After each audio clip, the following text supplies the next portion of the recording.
and welcome to Chapter 16, Daily Reading of Pride and Prejudice and Zombies by Jane Austen and Seth Grahame-Smith. As no objection was made to the young people's engagement with their aunt, the coach conveyed Mr. Collins and his 5 cousins at a suitable hour to Meryton. As they passed the croquet grounds and the scorched acre of woods that marked Penny McGregor's final resting place, the idle chatter that had engaged them thus far was suddenly ended.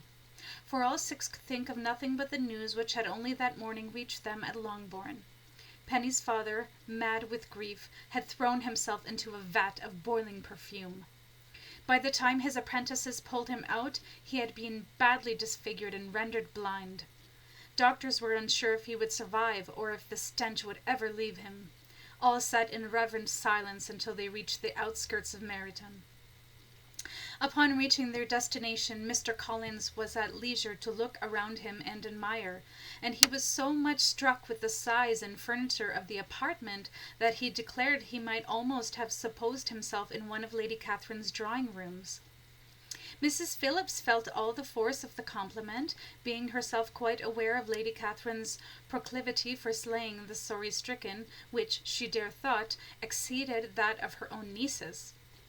In describing to her all the grandeur of Lady Catherine and her mansion, which had received considerable improvements, including a grand dojo and new quarters for her private guard of ninjas, Mr. Collins was happily employed until the gentlemen joined them, and he found in Mrs. Phillips a very attentive listener, whose opinion of his consequence increased with what she heard, and who was resolving to retail it all among her neighbours as soon as she could. To the girls, who could not listen to their cousin without taking a silent inventory of the countless ways they could kill him, the interval of waiting appeared very long. It was over at last, however. The gentlemen did approach, and when Mr. Wickham walked into the room, Elizabeth felt as if she had just been stunned by a devastating roundhouse kick. Such was his effect on her, that those traits of her sex, despite all her training, remained susceptible to influence. The officers of the shire were in general a very creditable, gentlemanlike set, but Mr. Wickham was as far beyond them all in person, countenance, air, and walk, as they were superior to the broad-faced, stuffy Uncle Phillips, breathing port wine, who followed them into the room. Mr. Wickham was the happy man toward whom almost every female was turned, and Elizabeth was the happy woman by whom he finally seated himself, and the agreeable manner in which he immediately fell into conversation, though it was only on its being a wet night, made her feel that the commonest, dullest, most threadbare topic might be rendered interesting by the skill of the speaker. With such rivals for the notice of the fair as Mr. Wickham and the officers, Mr. Collins seemed to sink into insignificance. To the young ladies he certainly was nothing, but he had still at intervals a kind listener in Mrs. Phillips, and was by her watchfulness most abundantly supplied with coffee and muffin. When the card tables were placed, he had the opportunity of obliging her in turn by sitting down to crypt and coffin. Mr. Wickham did not play at crypt and coffin, and with ready delight was he received at the other table between Elizabeth and Lydia. At first there seemed danger of Lydia's engrossing him entirely, for she was a most determined talker, but being likewise extremely fond of cards, she soon grew too much interested in the game, too eager to know whether players would find their crypts eerily empty or their coffins happily full. Allowing for the common demands of the game, Mr. Wickham was therefore at leisure to talk to Elizabeth, and she was very willing to hear him, though what she chiefly wished to hear she could not hope to be told, the history of his acquaintance with Mr. Darcy. She dared not even mention that gentleman. Her curiosity, however, was unexpectedly relieved. Mr. Wickham began the subject himself. He inquired how far Netherfield was from Meryton, and, after receiving her answer, asked, in a hesitating manner, how long Mr. Darcy had been staying there. "About a month," said Elizabeth. "He is a man of many skills, I understand." "Yes," replied Mr. Wickham, "his talent as a warrior is above reproach. You could not have met with a person more capable of giving you certain information on that head than himself, for I have been connected with his family in a particular manner from my infancy." Elizabeth could not but look surprised. "You may well be surprised, Miss Bennet, at such an assertion, after seeing, as a lady of your training probably might, the very cold manner of our meeting yesterday. Are you much acquainted with Mr. Darcy?" "As much as I ever wish to be," cried Elizabeth very warmly. "I have spent 4 days in the same house with him, and I think him very disagreeable." "I have no right to give my opinion," said Wickham, "as to his being agreeable or otherwise. I am not qualified to form one. I have known him too long and too well to be a fair judge. It is impossible for me to be impartial. But I believe your opinion of him would be in general astonished, and perhaps you would not express it quite so strongly anywhere else other than here in your own family." "Upon my word, I say no more here than I might say in my house in the neighbourhood, except Netherfield. He is not at all liked in Hertfordshire. Everybody is disgusted with his pride. I hope your plans in favour of the shire will not be affected by his being in the neighbourhood." "Oh, no, it is not for me to be driven away by Mr. Darcy. If he wishes to avoid seeing me, he must go. We are not on friendly terms, and it always gives me pain to meet him, but I have no reason for avoiding him. We are, after all, both warriors, and it is beneath the honour of a warrior to shrink from the sight of any man. His father, Miss Bennet, the late Mr. Darcy, was one of the best zombie slayers that ever breathed, and the truest friend I ever had. I can never be in my company with this Mr. Darcy without being grieved by 1,000 tender recollections. His behaviour to myself has been scandalous, but I believe I could forgive him anything rather than disappointing the hopes and disgracing the memory of his father." Elizabeth found the interest of the subject increase, and listened with all her heart, but the delicacy of it prevented further inquiry. Mr. Wickham began to speak on more general topics. Meryton, the neighbourhood, the society, appearing highly pleased with all that he had yet seen, excluding, of course, the ever-increasing number of unmentionables, no doubt a direct consequence of Manchester's collapse.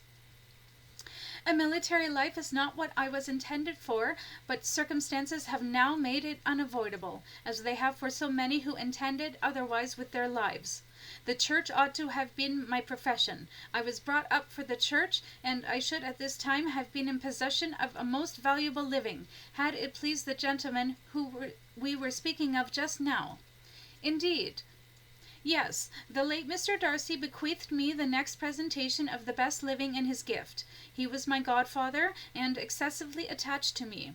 I cannot do justice to his kindness.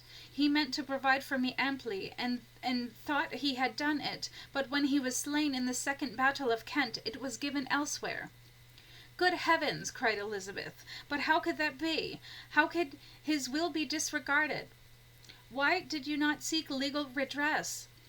"There was such an informality in the terms of the bequest as to give me no hope from law. A man of honour could not have doubted the intention, but Mr. Darcy chose to doubt it, or to treat it as a merely conditional recommendation, and to assert that I had forfeited all claim to it by extravagance, imprudence, in short, anything or nothing. But the fact is that we are very different sort of men, and that he hates me. That is quite shocking. He deserves to be felled at the end of Zatoiki Kane's sword. Some time or other he will be, but it shall not be by me. Till I can forget his father, I can never expose him or challenge him to duel." Elizabeth honoured him for such feelings, and thought him handsomer than ever as he expressed them. But what, said she, after a pause, can have been his motive? What can have induced him to behave so cruelly? "A thorough, determined dislike of me, a dislike which I cannot but attribute in some measure to jealousy. Had the late Mr. Darcy liked me less, his son might have borne with me better, but his father's uncommon attachment to me irritate him, I believe, very early in life. He could find no fault with me, and I dare say it drove Darcy to resent my very existence. And when his father passed, he saw his opportunity to punish me for years of perceived injustice. I had not thought Mr. Darcy so bad as this, though I have never liked him. I never suspected him of descending to such malicious revenge, such injustice, such inhumanity as this. Mr. Wickham related to Elizabeth a tale from his youth, which he believed best illustrated the nature of that inhumanity. When he and Darcy were both boys of no more than 7 years, the elder Darcy had taken a keen interest in their training. One day, during a daybreak spar, the young Wickham landed a severe kick, which sent Darcy to the ground.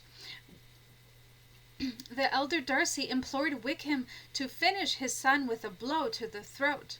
When the boy protested, the elder Darcy, rather than punishing him for insolence, praised his generosity of spirit.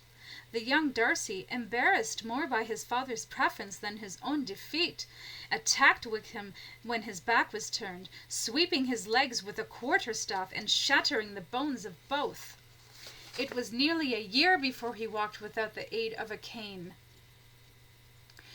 Can such abominable pride as this have ever been done him good? Yes. It has often led him to be liberal and generous, to give his money freely, to display hospitality, to assist his tenants, and relieve the poor. He also has brotherly pride, which, with some brotherly affection, makes him a very kind and careful guardian of his sister. What sort of a girl is Miss Darcy? He shook his head.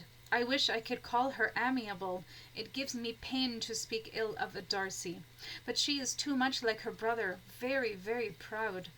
As a child, she was affectionate and pleasing and extremely fond of me, and I have devoted hours and hours to her amusement.